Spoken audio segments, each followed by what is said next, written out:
આજ રોજ તારીખ 15/9/2025ના દિવસે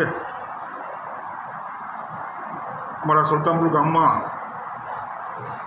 આજથી આશરે 101 વર્ષ પહેલાં ગોંડલ ટેટના રાજવી સર ભગવતસિંહજીએ સુલતાનપુર ગામને એ વખતની આબાદીને અનુલક્ષીને જે સ્કૂલ બનાવેલી એ તેઓ દીર્ઘદ્રષ્ટા હતા અને અત્યાર સુધી આ સ્કૂલનો ઉપયોગ અમે કરતા અને બાંધકામ પણ એકદમ બેનમૂન એકદમ હેવી ઇમારતી લાકડું સાગનું લોખંડના ગટર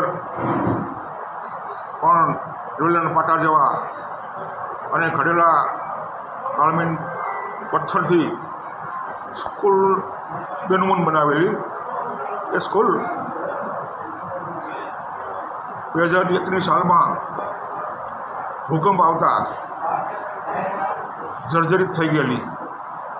ત્યાર પછી 2021 પછી અમે સપના રસ્તે કુમારો માટે કુમાર શાળા તેમજ સુલતાનપુર બગીચા તરીકે ઓળખાતી જગ્યા એમાં કન્યા શાળાનું નિર્માણ કરેલું. એટલે છેલ્લા 25 વર્ષથી આ સ્કૂલ જર્જરિત હાલતમાં હતી અને નોંધ્યું જ હતી. જે સ્કૂલ એમને ઊભી રહેવા દેવામાં આવે તો અંદર કોઈ માણસ પ્રાણી કે પશુ પક્ષી થાય અને ક્યારે જાનહાની થાય એવી દહેશત હતી. તેથી અમે ભગવતસિંહની વારસદારો પાસેથી મંજૂરી મેળવી આ સ્કૂલ હટાવવા માટેની એક જાહેર અરજ રાખેલી અને આજ રોજ એ સ્કૂલની હરાજી પરિપૂર્ણ થયેલ છે અને 30 લાખ જેવી મહત્તમ રકમમાં આ સ્કૂલની હરાજી થઈ ગયેલ છે. હવે પછીના આયોજનમાં સ્કૂલની એ જગ્યામાં દલિત સમાજને ઉપયોગી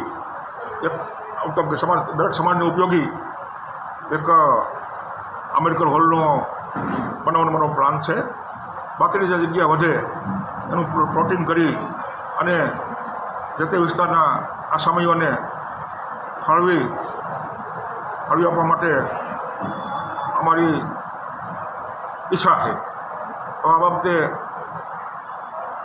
આજ રોજ મોટી સંખ્યામાં લોકો સુલતાનપુરમાં ઠેકેદારો ઉપરાંત ગ્રામજનો ઉપસ્થિત રહેલ અને હરાજીની કામગીરી પૂર્ણ થઈ ગઈ છે.